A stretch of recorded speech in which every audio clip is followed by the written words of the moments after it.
ओम गुरुब्रह्मा गुरुविष्णु गुरुदेव महेश्वर गुरुरेव परं ब्रह्मं तस्मै श्री गुरुवे नमः। अखण्डमण्डलाकारं व्याप्तयेनं चराचरं तत्पदं दर्शितं येनं तस्मै श्री गुरुवे नमः। तस्मै श्री गुरुवे नमः। तस्मै श्री गुरुवे नमः। ओम नमो भगवते वासुदेवाय नमः। ओम श्री गणेशाय नमः। ओम श्रीमद्भागवत महापुराण अष्टम स्कंद चतुर्दश अध्याय। गोविंद गोविंद गोविंद पदुगलुची मकरंद से मकरंद पान करी खेले तरिले ब्रजनारी से ब्रजनारी कपयरे मन मरहु निरंतरे मन निरंतरे रहु आ कृष्ण बोली जीव जाओ आ कृष्ण बोली जाऊ जीव मते उद्धर राधाधव जीवन काले जेवा कर्म चतुर्दशरे तावर्णन राजा परीक्षित वाच कि भावे ब्रह्मा प्रदिवस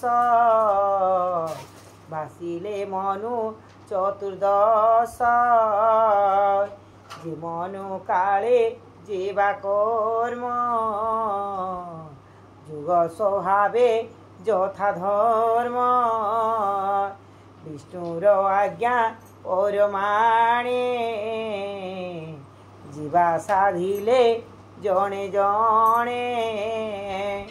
से कथा कह मुनि मते जियो बा कर्म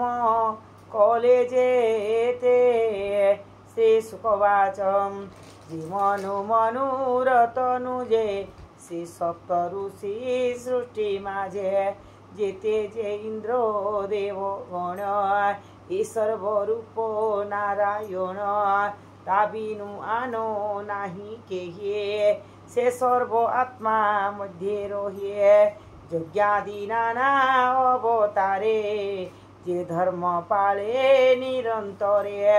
कल्पान्तरे काल बळे त्रिलोक्य मंथ ईशलिले काल गरासे श्रुति पथ त्रिलोक्य दिशनाथ ऋषि सकले तोप बळे धर्म को देखांती सयले धर्म पालंती मनुगणे शत्रु संजोग विचारणे इंद्र पालोई त्रिभुवन आदिर विष्णुर वचन से हरि सिद्ध रूप बहे जुगानुकल्पे ज्ञान कहे से हरि प्रजापति रूपे संसारे संसार सर्ज नाकु कल्पे आत्मार आमाया जोग बले नाना शरीर सयोले विहार करे पद्मनाभ जानाम भव जले नाभ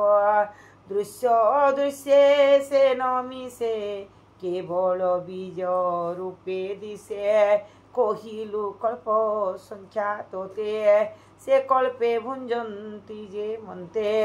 जे हा शुणे कर्ण पथे निश्चल मने शुद्ध चित्ते चित्ते न रहे भव भ्रांते घोर संसारु तोरी जानते बोलो दास जगन्नाथ भाषा प्रबंधे भागवत इति श्रीमद्भागवते महापुराणे पारमहंस्या सहितायाम् अष्टम स्कंदे मन्वंतर धर्म वर्णनम नाम चतुर्दश अध्याय समाप्त।